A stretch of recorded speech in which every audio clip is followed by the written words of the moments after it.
It's going to be some crack. Here we are. What's everyone saying? Hope you're having a good evening. I'm having a good evening. It's the United Stand. My name is Levin2K. I'm joined by the amazing, the wonderful, the Mr. Genuinely himself. Oh! Yeah, I'm hearing all the fits there. Oh my God, I've never had so many compliments thrown in a row, okay? Keep them up, Levins, all right? I might fall for you, all right? I'm already slightly in love with you for the brief airtime we've had together. But, like, honestly, you've really gone over the edge here now. I have a question I have to ask you, because you threw this out so slightly that I was like, is this for real, okay? It was when we were making you do the whole Darth Vader thing. Yeah, and you let subtly out that you're 6'8". Is that actually true? Yeah. I am indeed. Yeah. To be fair though, if I wasn't, like, if I was like quite short or something, like with my deep voice and everything, it would be a bit weird. You know what I mean? But yeah, I am indeed. Yeah, it suits. I think that works better. It's better to be tall with a deep voice than small with a squeaky voice, I think. Yeah. If you are small with a squeaky voice though, it's fine. Don't worry. You know, you're still welcome here. It's the United Stand. We're all, you know, part of a community here, and I think, you know, with, you know, it being a late night, it's been a busy day, of course. The Italy match has just sort of concluded.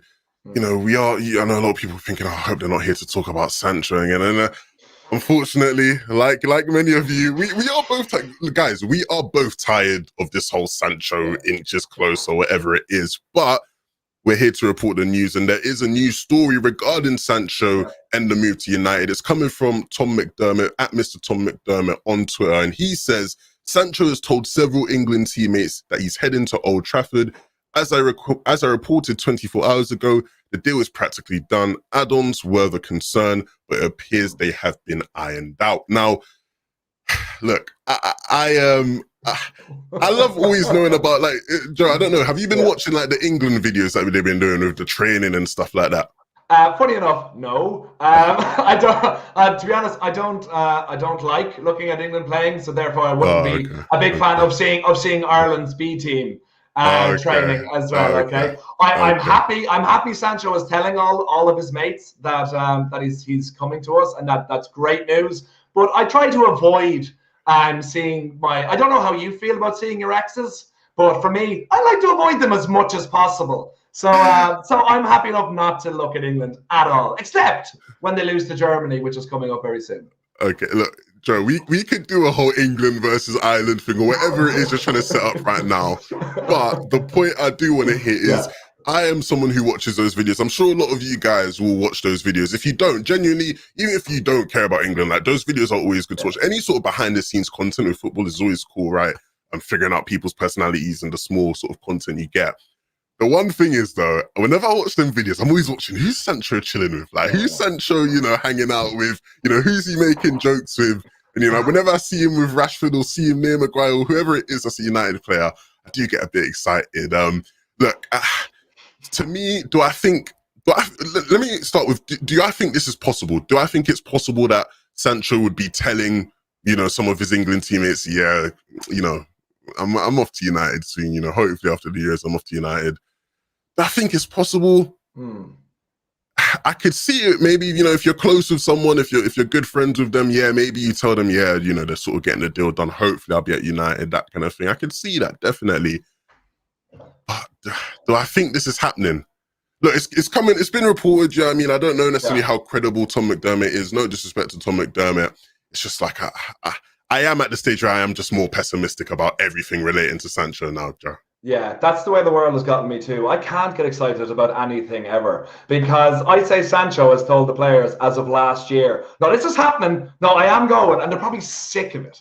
Because, you know, Sancho's sick of it as well, because, you know, he knows from the earliest time, I'd say even from, what year is it now, 2020? I'd say from January 2021 we're in now. I'd say from January 2020, he knew this move was going to happen. It was just a matter of time, but it's just typical Manchester United board messing it up. So I'd say he told the players then, I'd say most of them have retired since and have moved on to different careers since he first said, no, I'm moving to Man United. They're all gone. You know, Bobby Moore was still playing for England when Sancho was saying, I'm moving to Man United. So I really, do you know what's actually mad about the Sancho thing that you mentioned times that you've been linked to him? Yeah. You know, when we were first linked to Sancho, I was technically a teenager. Now I'm a man. Do you know what I mean? It's been that long. Do you know what I mean? Like, have you done a Twitter poll on you being a man? Has that been confirmed by the Twitterverse? I just want where are you getting your sources? You know, I just want to be sure if we're saying you're a man, it's across the board agreed. Okay. Do I need to here we go on whether I'm a man or not? Is that the? I'm just saying it would be nice. It would be nice if Fabrizio is listening. Here we go, and Levin's being a man. That's just what we're looking for. Yeah. Well, I haven't gotten that yet, but I can assure you it's closer than the Sancho deal. Look, I think for me, right, I think the big thing is, look, I just want to see a deal being done. You talked about England facing Germany and whether they're knocked out or whatnot. You know, many reports now about, you know, it being done, you know, it's close or whatever it is in terms of, you know, they figured out the problems with the add-ons and whatnot. Yeah. All I want to hear now is deal done next week. I get, you know, we're probably not going to get an official announcement while they're still at the Euros. In fact, it's not that we're not getting an official announcement before the Euros are done. If you don't care about England and you really want to see Sancho get done, then you're going to be hoping we lose to Germany. If you're an England fan, maybe you don't care anymore at this point because you want Southgate out. Regardless, I think we're going to have to wait for England to be, you know, done and dusted before anything sort of moves forward. And I think that's just the case for a lot of, you know, our transfer news. Do you know what I mean? I think, like, if you compare it to Pogba in 2016, it was the exact same. It was that slow process. Luckily, it was only over 1 year rather than like the 2.5 billion years this deal has gone for. That we knew it was going to happen. It was just a matter of time. Obviously, I wanted to jump before the Euros. That hasn't happened so far. But what I want to ask you, Levins, actually, on this deal, the fact that Sancho is, I think, like, I've watched England, you know, through one eye and watched something enjoyable through the other one. But the fact that Sancho hasn't, as far as I know, he's only played 7 minutes, maybe a little bit more. He hasn't featured at all prominently. Now, I know for myself that doesn't affect how I feel, how big of a signing this is. But do you think there might be a worry from maybe people who would only see him at international, would only see him at these big tournaments where you'd be watching every game to think, is this guy really worth 100 million if Saka, Arsenal's, you know, golden boy of 10th place, is taking this place ahead of him? Do you think there might be a little bit of a concern there? I could see why there'd be concern, but I personally don't. And I'll tell you why. I think you look at it's all about perspective a lot of the time. Many things in life are just about perspective. And, you know, the perspective of, you know, I don't necessarily watch the Bundesliga. All I'm getting off Sancho is him playing in the Euros and he's not playing. Yeah. So is he good enough? How come Saka's starting ahead of him? If you look at what German report, like I've seen, you know, many people out of Germany who obviously follow the Bundesliga. That's their main league. You know, that's their, you know, area of expertise. Many of them going, hold on a minute.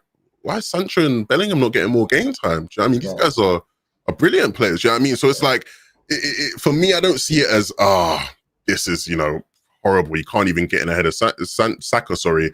I just see it as an oversight from Gareth Southgate. Do you know what I mean? And it's weird to me because you see many ex-players, many top, you know, players in the history of football talk about how Champions League level football is a higher level than international football. Yeah. And it's like, you know, Sancho and Bellingham's obviously gotten a bit more playing time. Clearly, Gareth Southgate trusts him a bit more. But even then, he's you could argue he's not getting as much game time as he should. And it's like, they've played at the Champions League level. They understand what it means to put in a performance at that level. Yeah. What's international to them? Do you know what I mean? So I do think, you know, Sancho's being treated a bit unfairly. And don't get me wrong, as an England fan, yes, he's not necessarily putting his best performances for England, and you know, if that's what Gareth Southgate's going to go off of, you know, fair enough. You know what I mean? That's his decision as a manager. Do I agree with it? No, but you know, that's clearly the decision he's making. So I'm not too bothered. You know, we've seen great players be great for their clubs and not great for England or great for their national team. You know, I think, you know, time evolves. You know, football changes. We've seen that some players just don't put their all in for their international team, and whether that's right or wrong is a whole different debate. But I don't think you should be changing your opinion about Sancho just because you haven't seen him put in a shift at the Euros. I completely and utterly agree with you on that. I think it's and in fairness, I'm kind of being more so devil advocate, because I think more people are calling for him to play, even neutrals, than are saying, oh well, clearly he's not good enough to play. Bar people who are just looking to make controversy. And I think it just shows Southgate for the kind of manager that he is, because you were dead right with Bellingham. Bellingham won Newcomer of the Year. in Germany and has played maybe 25 minutes altogether and not really being given a chance. Sancho has an incredible goals and assist rate that just is, it boggles the mind why he isn't given an opportunity. I realise he's coming a bit back from injury, but he did play Dortmund's last 7 or 8 games on the bounce, so that's not really an excuse. I think it's just Southgate being an idiot, and I hope he's an idiot for England for the longest time. Yeah. Honestly, it's funny because in one of the more recent England videos, him and Saka are having a bit of an argument about like a friendly banter thing, and Saka sort of has the one up, and then Sancho goes, "How many goals you scored last season?" Shuts up and he goes, "Oh," you know what I mean? It's like, you know what I mean? Like, he's a guy. Honestly, so I do believe Sancho is the guy. I think if you watch him in the Bundesliga, whatever you think of that league, he is the guy. So look, I just want to remind people to like, share the video, subscribe to the channel as well. Obviously, it's a bit of a late night show. We're trying to keep things chill, wind down from it. It's been a long day. A lot of you, it's late for a lot of you guys. It's been a long day. Just take it easy, relax, and just enjoy the mood. I want to see people, giving their opinions. What do you guys think, right? Let us know. Send your super chats in. Do you think this is true? Do you think Sancho is telling his teammates, "Yeah, I'm off to United soon"? You know what I mean? Do you think that's come up in conversation anywhere? Personally, I wouldn't bet money on it, but it is a possibility. By the way, I want to say you have the easiest voice to relax to. Do you know what I mean? If you were like doing the announcement that a plane's about to crash, I'd be like, "Yeah, that's cool. I'm ready to go." You make it very easy. You make it very easy. I think that's why they got me on the 10 p.m. shows. You know what I mean? Just soothe people in that direction. There's some more news that's come out, right? There's reports about Pogba being offered a 3-year deal. From the Italian press, this is coming out that he's been offered a 3-year deal. Juve and Real Madrid are monitoring the situation. They're sort of like us monitoring FC. I haven't been able to speak to you much about your opinions on Pogba and whether you want him to leave or not. What is your sort of stance on Pogba at the moment, Joe? Okay. I think Pogba hasn't been played properly. I think when he is in his natural best position, which is the one side of midfield, I think when he has the right players around him, we see it in France, I think he's absolutely world class. I think he's one of the best players in the world to get the ball from deep in defense to an attacking position in 2 seconds. I think he doesn't run, he glides. And I think on his day, which we've seen more of this season, even though he was our top goal scorer, I think it was Mourinho's last season, full season, absolutely world class, genuinely, okay? But my concerns are, I feel the club have some sense that we are going to get him we're going to sign him to a new contract. And I think the only reason that is either they have invested in, they know Donny van de Beek is going to come on this season and really kick forward. And I feel that as well, and I do believe we'd be in for Grealish as well if we felt he was actually going.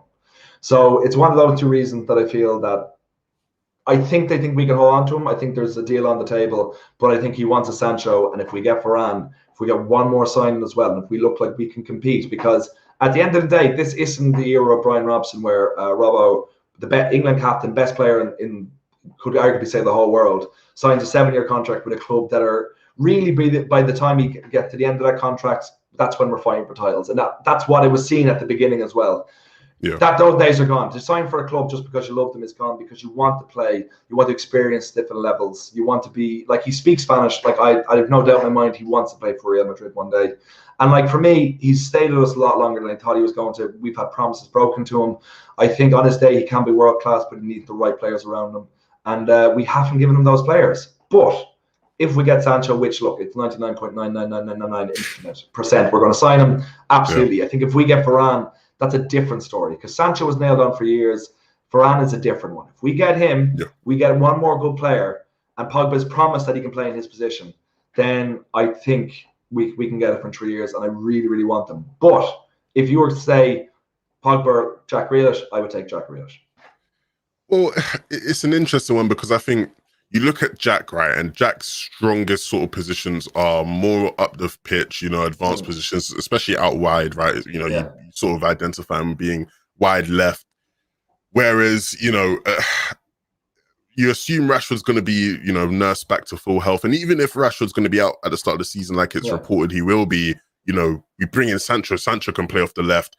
That's where he plays a lot of the time at Dortmund anyway. And then you have, Greenwood or Ahmad on the right-hand side. And I think the big thing to me with Sancho coming in is that Ollie's going to be forced to play him in the midfield, and he's, you know, Ollie likes to play a pivot. He's going to be forced to play him in the pivot. You know, I think the big thing with Pogba last season was when he was playing off the left, he was playing as like an advanced playmaker. Do you know what I mean? And a lot of the time, if you actually look at, you know, average positions and heat maps and whatnot, you know, he was actually coming in quite central, right? He'd be out wide, but it's not like he was holding the width. He was just a creative option that was further up the pitch. And with Sancho coming in, he now does that for you, right? He is another sort of advanced playmaker alongside the likes of Bruno. So you play Pogba deeper. Ollie, for some reason, only trusts Pogba deeper next to Matic, like we saw, you know, during the lockdown games we had last season. Matic just passed his best, it seems. So it's like, who's he going to play him? Who's he going to play him next to Fred, play him next to McTominay? From what we saw this season, he clearly just doesn't trust that sort of partnership. But he'll be forced to play that partnership if he's going to have to use Pogba with Sancho coming in. So I think Ollie's really in a dilemma there where, you know, he's going to be forced to use him. If he doesn't use it, because let's say Pogba doesn't extend his contract this summer and he's just going to run it down. If he's just not playing Pogba, it's like, people are either going to turn on Ollie and be like, what the hell's going on? Or, you know, it's going to be a toxic situation. Pogba's just not playing. We're paying somebody how much a week to not really play him. I'd love to keep Pogba. I'd love to keep Pogba because I do think he's a talent. And I think, you know, in the right system, he can show you what he's been able to show at an international level. And it's the reason why I don't blame him for even wanting to leave, because if imagine you're Pogba, you're looking around, you're thinking, I'm bossing the midfield in France, surrounded by some of the best players in the world. He knows he has the talent, you know what I mean? He knows he has the talent to be competing at the highest level of European football. And at the moment, we've not been able to do that for him. And obviously, relationships work two ways, right? And so, you know, there's been times where he hasn't been as great as there's been times when the club hasn't been able to do that for him. Do I believe he's been offered a contract? I think, well, obviously, I know there was reports saying he's not doing anything during the Euros or whatever. He's going to wait till after. I think the club will, because beyond the football side of things, Pogba's a massive brand. Do you know what I mean? Pogba is an absolutely, you know, massive brand. He's a behemoth of a brand, and you know that's an asset that the Glazers will want to keep. You know what I mean? You know, it's you know, if you understand business, you know, you'll know they want to keep him. He sells shirts, he brings, you know, impressions in, he brings clicks in, and ultimately that's what you want. That's what you want if you're the Glazers. But at the same time, we do need to figure out the football side of things, because at the moment, the football side of things isn't figured out. If you were to go into next season without bringing in a DM, you do have that mess that I'm referring to, where you have Pogba. He's got to play in the pivot now. You've not played him in the pivot. You know, you clearly didn't trust him in the pivot. If you're going to play him in the pivot now because we have Sancho, why didn't you play him there last season next to Fred? You know what I mean? So all these questions start to arise. It's a really, really awkward situation for Ollie, but you know, a good manager will sort that out. A good manager will sort that out. And so if you believe in Ollie, you better be hoping he can do that. But also, you know, believing in Ollie, like the one thing, it's just stop playing McFred. Just stop it. Just stop doing it, okay? Because Pogba is a better player than the two of them. I am a huge fan of McTominay. I think he's a great future. I think he will probably never be an automatic starter, but I think he will still get 20, 30 games across the season, and he'll give you 100%, and I fully believe in that. Fred, different story for me. I think he is a midfielder who can't score or assist, can't particularly tackle. He can just nip at people's heels, and he's quick. And but he is for me more so a liability than anything else. Okay, we had a great discussion last night. Myself, Jordan, Rick, and Mark discussing basically the Pogba situation, and I kind of come to agreement with the lads. I think it's a shame. I think it shows how badly the club is run. That Matic is still. A lot of people are calling for him to start, considering his age. And I love Matic. I think in his day, absolutely, no doubt whatsoever. But like, we have to find a way. I think if he's getting the space as much as he is, there's no reason why he can't play 20, 30 games across the season. He doesn't play every week. Doesn't have to play against the likes of small clubs, you know, Leeds, all those types of clubs. I just wanted to have a go at Leeds, to be honest there. But like, there's no reason why McFred can't do that, but we can play Matic, we can play Pogba together in midfield against the big teams, so we can actually control possession a bit more. I don't understand that. It's the one thing that frustrates me, because I feel Ollie is building up the club really, really well across every capacity. I think the atmosphere in the club is fantastic. I think he's really improving on every position, bar that CDM. And I do not understand why he is basically having two players to play one position. When we have Matic, I do think we need to upgrade there, absolutely. But we have Matic who can do that for the big games alongside Pogba. And then you have one player for the price of two, and you have Pogba playing his best position. It's not ideal having Matic starting because of his age. I get that. But at the end of the day, we need to have the best players on the pitch, and we need to have a World Cup winning. It's the heart of a midfield of the best country in the country in the world, one of the best sides in the world, and he is like their heart. So if he can't do that at his club, what do you expect? And I was for the longest time I don't want to say I was anti-Pogba, but I just didn't get it. I didn't get why he couldn't do it. Yeah, but now I kind of do. I realized. Do you think when he signed for us in 2016, five years later, he said I'd have one Europa League, one FA Cup, one. Did he have the FA Cup? No, he won Europa League and one League Cup. Yeah, because it was after the FA Cup. Yeah, and a couple of final defeats. He came to us to bring us to the next level, and I will say the club has let him down. I'm not taking away everything that he hasn't been 100% every game. I'm just saying I think promises were made that weren't lived up to. So that's a frustration I had. I can definitely see that. And I think, it's weird because you hear a lot of stuff about him being, sort of a leader and being impactful in the dressing room. And even if you look at, France, I've heard reports that in like the French dressing room, he's now become a much bigger figure, right? And that just shows you he's got character. He has got character. And I think it'd be a shame to use him. I'd love to see him utilized, like you sort of said, in the right system where we aren't playing McFred. We have Pogba next to a DM who can anchor the midfield and also progress the ball, relatively well. Beyond that, I think recently the big stories have sort of just been Sancho and Pogba, right? That's the main talking points as United fans. But there has been some more things that have, sort of come out in recent days, and more specifically throughout today. Did you see much of the Ahmad interview that he did? No, it actually didn't. But also, Ahmad Diallo, he did sort of an interview. I can't remember who it was per se. So if someone in chat knows, then please let me know. But essentially, what I got from it from seeing the tweets that I did see, he's determined, right? He is incredibly determined to force his way into the squad and really show to Ollie that, he can be a part of this team and he can be a key piece to the side. And I don't know how you feel about, Ahmad, but I would have loved to see him get more playing time. When I did see him play, I was impressed. I did see a player in there. And I think with all the Sancho hype and talk, it does make me think, wow, so what's going to happen with Ahmad? Because Ollie already doesn't sort of, play him much. And now you have another player into the rotation who's going to take time away from him. What do we do with Diallo? Because I definitely think there's a player there. Yeah, I completely agree with you. And I just got, like the same as you, I got the brief of just he's determined to get in. And that's what you want. That's what you want from your young players. And he came at a price. He came at a fee for his age. I think it was like, 30 million altogether. And you want him to come in and go, I want that position to be my position. And there's no reason why it can't be. And I feel 2-3 years down the line, it could easily be his position or somewhere across the front line, because I was really impressed by when he came in. But also you have to kind of give Ollie credit with that, because maybe if he played him more, he could have. He just wasn't ready for it, because he wasn't exactly playing like he was really highly rated at Atalanta, but he wasn't exactly playing week in, week out. So maybe it was a case of, okay, he's ready to come in now at this time. I want to use him sparingly, because it's one thing to get the fans on side and to make them want to see more. But if he comes on, has a few stinkers, then it's like, oh, who's this Makeda? Do you know what I mean? Yeah. So I think the fact that he's come on and been impressive every time leads me to believe he will get more playing time next season, because he's only been there, January, 5 months or whatever, and he got a nice amount of game time. But we're out of the League Cup, we're out of everything. We go back in next season, cup games, absolutely.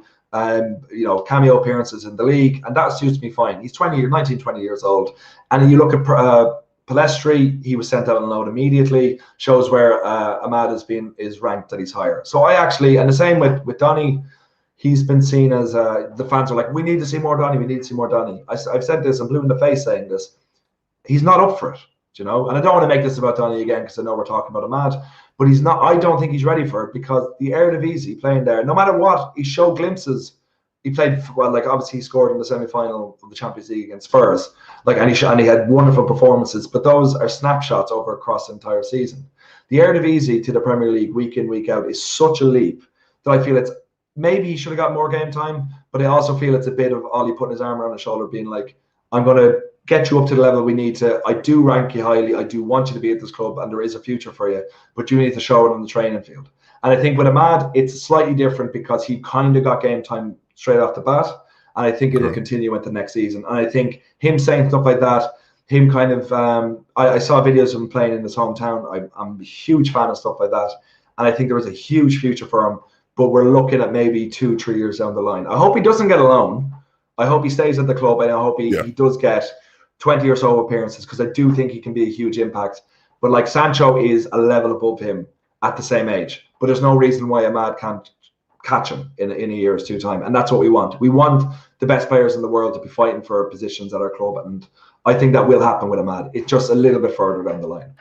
Well, I think I'd like to see him sort of be used more as a substitute as well. You know, let get into games where, you know, maybe we need something different. Because I think that's a big thing, right? Where Ollie sort of has this, it's almost like an approach where he has the mentality where it's late in the game, you know, everyone's a bit tired. Rashford's not really been having a good game, but he's Rashford. He can get us a goal last minute, which he can. He can. You know what I mean? Ollie has that mentality. Whereas you see other managers put that trust in fresh legs to come on, who, you know, you bring on, let's say it is that case, right, where it's, let's say next season it's Sancho, right? You know, it's deep in the game. Sancho's not really had a great game, but you know he has the ability to do something at any given moment, even when he's a bit tired. Ollie's more likely to keep him on, whereas you might see a manager go, no, bring in Diallo. Do you know what I mean? I bring in Diallo. He's got fresh legs. He brings something to the team. And I'd love to see Ollie, you know, at least use him more like that, where he brings him on to provide something different. And of course, you want to see him get cup games as well. I just really want to see Diallo get some more game time, because I really do see a player there. The Donny debate, I feel like we could go for ages about Donny. I will say with Donny, I think the one thing people overlook to some degree is that there's obviously a massive system change going from the system played under Ten Hag at Ajax versus the system he's obviously come into at United. And I think you look at where Donny was best in that Ajax system is, you know, he's playing sort of as a number 10. He's playing almost like a shadow striker at times.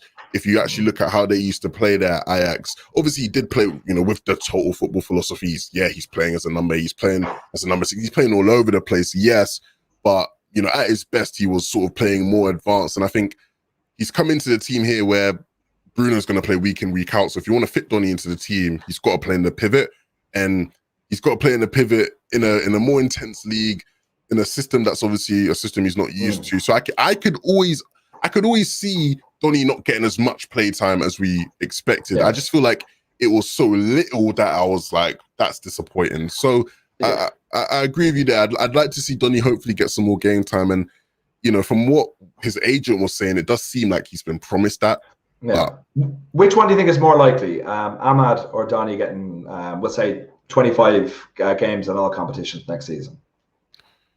I'd have to say Donny, just because I really do fear that with Sancho being added to that winger rotation, and don't get me wrong, of course I'm looking forward to Sancho. I just fear with Sancho coming into that winger rotation, you're gonna have Martial, Rashford, Greenwood, and Sancho all taking up wide positions at some point. And we've already seen how Ollie is when it comes to, you know, not necessarily utilizing the full squad that he has. Where do you fit Ahmad in? And that's my fear. And so I'd think, at least with Donny, it feels like at least we're hitting almost a boiling point with Donny, where if Ollie doesn't play Donny, like, people are going to start rioting. You know what I mean? Like, people are going to start going crazy. But for me, okay, that is, I genuinely think that's really good man management, all right? Because you want the fan to say, I want to see him play. I want to see him play.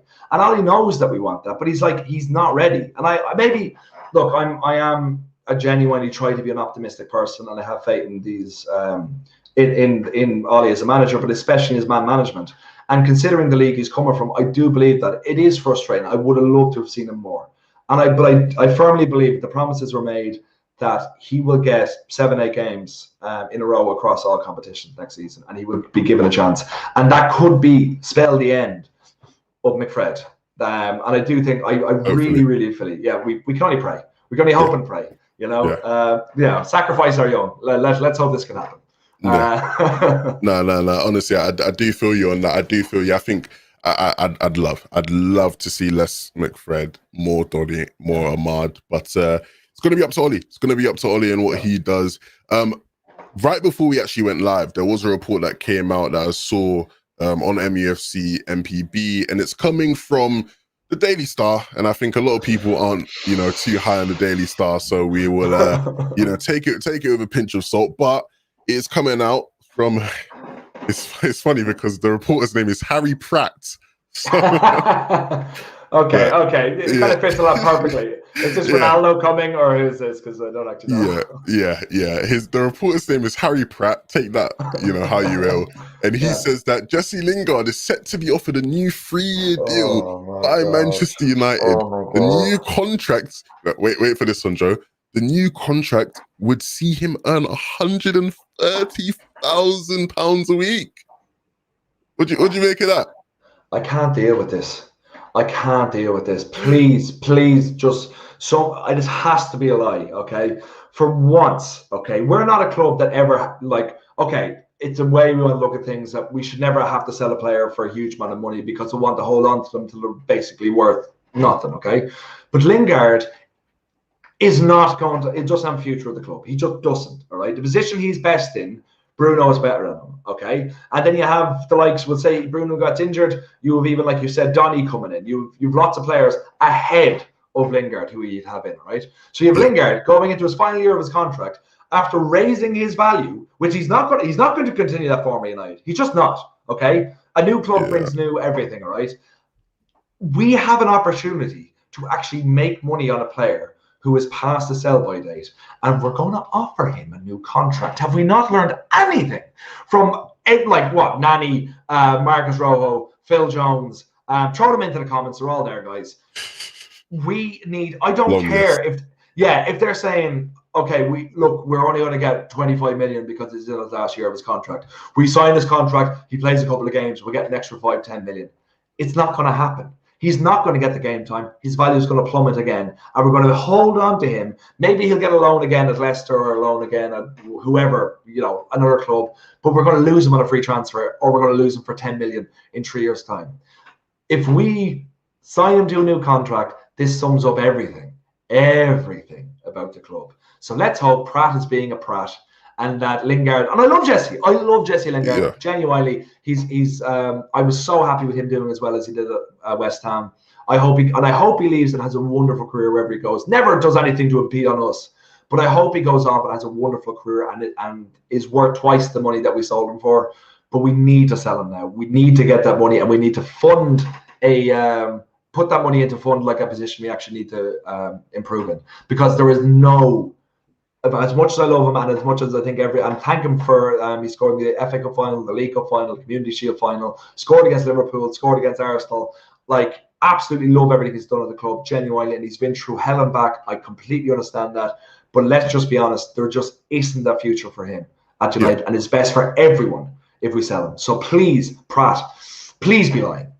Well, I think the big thing for me is I agree with you there. I think almost all United fans just want to see Jesse do well. Like when Jesse was, when he went to West Ham and he's scoring goals and he scored a brace on his debut or whatever. I'm happy for him, genuinely happy for him.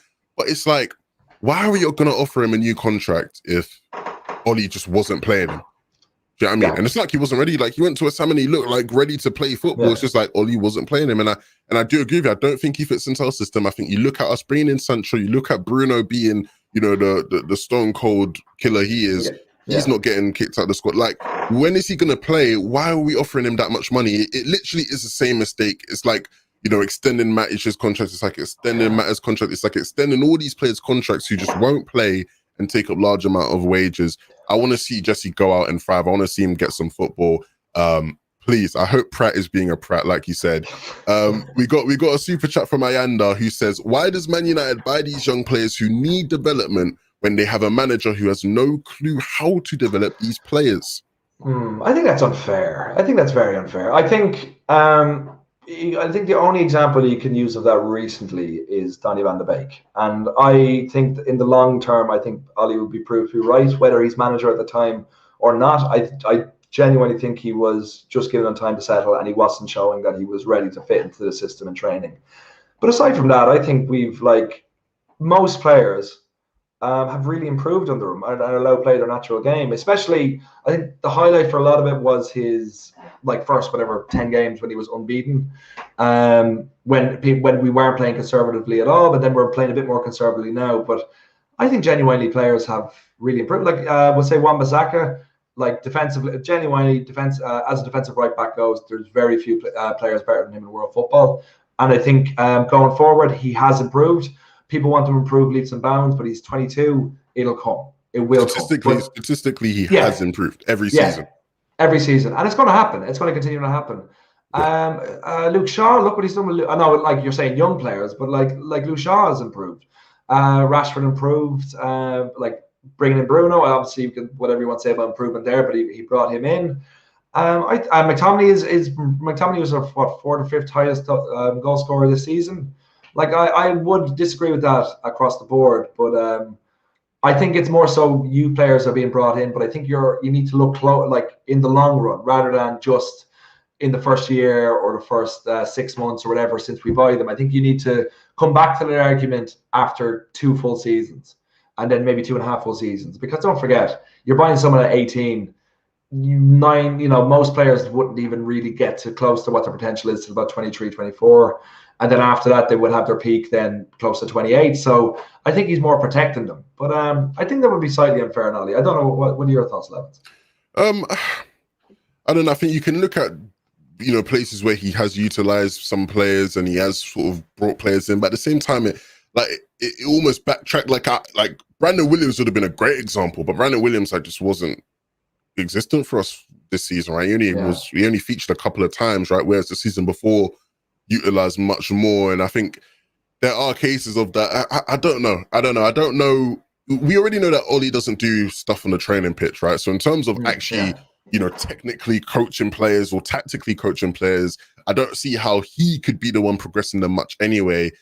To me, it just does really so like Ollie's the guy who's like the man manager. He's, trying to put everything together and, make people happy, that kind of guy. So I don't know. I do always feel like it's a bit harsh, but at the same time, it's like, where there's not as much evidence, right? There's not as much evidence of that. So Levins, this is a really interesting comment, and it's kind of one that's plagued my mind from Matt Hunt up there, the super chat. Do you all think Donny is too technical for our side? That's a very interesting one. I don't think so, because I think if you're I don't think there's such thing as too technical, because I think if you're technically whatever the word is, if you're technically like sufficient, we'll say, or beyond that, if you're a top class technical player, you can basically fit into any side, like, very quickly. Do you know what I mean? Like, okay, you need a couple of games and whatnot. So I think he's very technical in one aspect of the game, like we're talking about at Ajax with total football, in that constantly keep the ball moving. I think absolutely he was very proficient at that. But then you come into our side, which is obviously a different style of play. He hasn't been able to get up to that standard, as we can presume as of yet. So I don't think that he's too technical. I just think he might be too used to one system. Yeah, I don't think he's too technical. I think the big thing is, like, he is a very technical player. Yeah. Very technical player. That's how a lot of those Ajax boys are sort of brought up. And, he is more of a kind of, pass and move player. Do you know what I mean? I feel like he'd thrive in a system where, you're playing a high tempo, you're moving the ball up the pitch a bit faster. Whereas, with us, it's a lot of, running at the defense and running in behind. And I definitely think there's a style issue potentially there, but nothing that some good coaching can't fix. Do you know what I mean? And I think, that's why I, as well, specifically, am always just putting pressure on the coaches. Like, why can't the coaches do this? Why can't the coaches do that? Of course, coaches can't do everything. But, you'd expect them to at least be able to fit Donny into the system and get that progression there. And it doesn't feel like it's been there. So I can get where that's coming from in terms of the idea that he's too technical. But no, we have plenty of technical players. Pogba's one of the most technical players in the world. And then maybe you might come at me and say, well, Pogba hasn't worked, so maybe you've got me there. But we have technical players. Once again, I don't think you can have people who are too technical. It's just like, do they fit into the system? And he hasn't fit into the system just yet. We got a bit of a. I think Peter Griffin is trying to be a funny guy. Kane is way more aggressive than Neymar. Applies pressure, takes more walls, etc. Neymar sits in a 1-by-1 and plays CS:GO all day. Easy for the big. This is like a gaming thing. So if people don't know, by trade, I work in esports, so I do a lot of gaming related things, and I think a lot of people see that and think, oh look, this is the gamer guy. Like I've been watching football just as long as I've been playing it. Regardless, Peter Griffin, you are so hilarious. You are so. I'm sure you are the fun guy in your friendship group. And thanks for the money. Yeah, thanks for the super chat. Thanks for the super chat. Look, it is a late night show. I think we're trying to keep you, we don't want to run over too long. So I think we're going to sort of wrap things up here. We do appreciate you guys for hanging out. Once again, be sure to like, share, comment down below. Comment down below, right? If you're watching this after the live stream, let me know. Do you think Sancho is telling his teammates that he's on his way to Manchester United? I'll be checking out some of the responses. I might even reply to a few. Hey, who knows? Get interactive. Do you know what I mean? You got to get interactive. Honestly, it's been a pleasure, Joe. Hopefully we can link up again soon. Levins, I am living for it. Thank you so much. And guys, it's obviously been a tough night for Jordan, as Wales have been knocked out. So I do not want anyone here to tweet at Jordan Valleys saying that you feel sorry for him. Do not screenshot myself and Levins giving him the thumbs down. Don't give the thumbs. Don't screenshot this with us being sad. Definitely don't screenshot it, okay? And definitely don't at Jordan Valley saying so sorry you got knocked out. Don't do that, okay? At Jordan's Valley, all right? At Jordan Valleys, don't do it, okay? Don't. Yeah. Well, have a good evening. Hope you guys have enjoyed the show. We'll see you guys all soon. Pleasure. See you soon, guys.